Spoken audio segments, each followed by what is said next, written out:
John King, USA, CNN, weeknights 7 Eastern. Let me start with this. If you were in your old job as the Director of Central Intelligence or working in the White House, right, in the intelligence community, in the Situation Room, when this happens, President Mubarak steps aside, what are you worried about? You're worried about the reaction of several, for want of a better word, audiences to that step. I mean, there's an important thing to remember, John. Egypt's not North Korea. And in North Korea, the North Korean state is an expression of the personality of Kim Jong-il.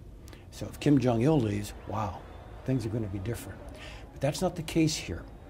In many ways, President Mubarak has been the face of an Egyptian state, controlled by elements in Egyptian society, certain elements of the business class, the armed forces, and so on. So his leaving would be an important thing. But in terms of what's happening in Tahrir Square, where this is in the broad trajectory of Egyptian history, this may not be the climactic moment that we view it to be right now. And does history and your understanding of the region lead you to believe we will transition toward free and fair elections, some form of democracy, maybe not the form we have in the United States, but some form of relatively open, free and fair democracy? Or do your instincts say the more likelihood is another military dictatorship emerging after a military government? It is quite possible that this could evolve into an Egyptian government that's more open, more transparent, more responsive to the Egyptian people. You know, trading in perhaps stability, which at times looked an awful lot like stagnation, for opportunity, which carries with it the danger of chaos.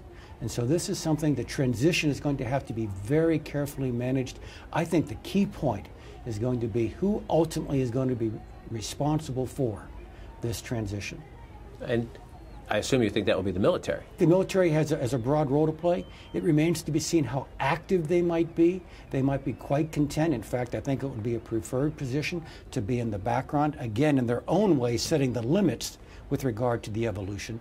But I think if they're looking after their own best interest, there will be an evolution. Inside Egypt, what is the likelihood, in your view, of a more radical, a more Islamist government emerging? You've heard people talk about if Mubarak steps aside, the Muslim Brotherhood will seize power. Is that possible? Of course it's possible. Is it likely? I wouldn't say that it was likely, but it's a danger. Look, history tells us when you go into situations like this, when societies enter into these kinds of circumstances, the trend line is for the center of the political discussion to move in a more radical direction.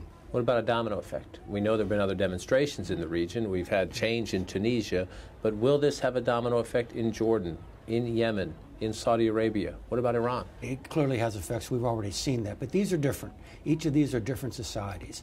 King Abdullah in Saudi Arabia, for example, is well regarded by his people. So for that matter, is King Abdullah in both Jordan and in Saudi Arabia, both kings, highly regarded. In the Gulf, an accelerant of this process in Egypt has not just been political, but economic. Those economic dire straits don't exist in the Gulf states. So I think you can separate this. Yes, there will be effects, but I'm not willing to predict there's an automatic domino effect. Is it an example of technology driving a lot of these things, social networking, the internet? We've seen Iran in recent days, and certainly back to after the elections when they had the uprising, trying to tighten the fist on information flow, arresting people. Absolutely. There is no question about it. And everyone is now trying to cope. Let me give you a thought that makes this transition in Egypt perhaps more difficult than it would otherwise be.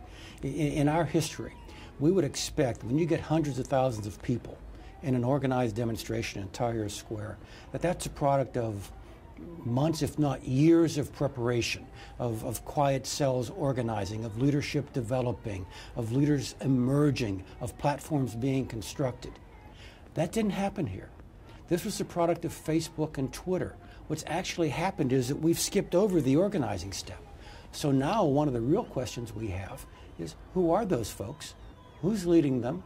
What do they want? And who does the Egyptian government talk to? None of that's clear. This is the most volatile neighborhood in the world.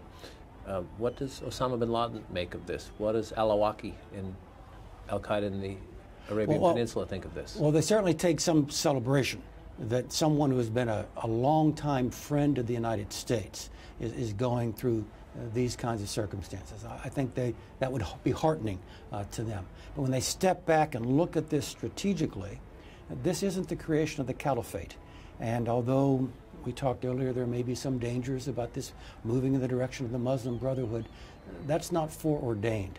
And in fact, one of the things that perhaps would be most damaging to their vision of the future of the Arab or the Islamic world is for a more pluralistic, more participative government to evolve in Egypt. And so how does the United States adapt to that? Is the era of putting stability, security, oil, economics ahead of democracy and human rights, is it over completely? Is there some middle ground the United States needs to get to? John, these are always tough choices, and good people from both parties and multiple administrations over the years have had to make these serious kinds of trade-offs. You asked me about Mubarak leaving. What does it mean for a variety of things in the Middle East? The first thing is it's hard to imagine an Egyptian government that would be more supportive of peace with Israel, more supportive of our objectives with regard to the Palestinians, more supportive of our worldview with regard to al-Qaeda than the Mubarak government has been. Now, on balance, if this is movement in the direction of democracy, this is a good thing long term. But in the short term, at a minimum, the Egyptian government is going to be distracted from those kinds of common goals. General Hayden, thanks for your time. Thank you.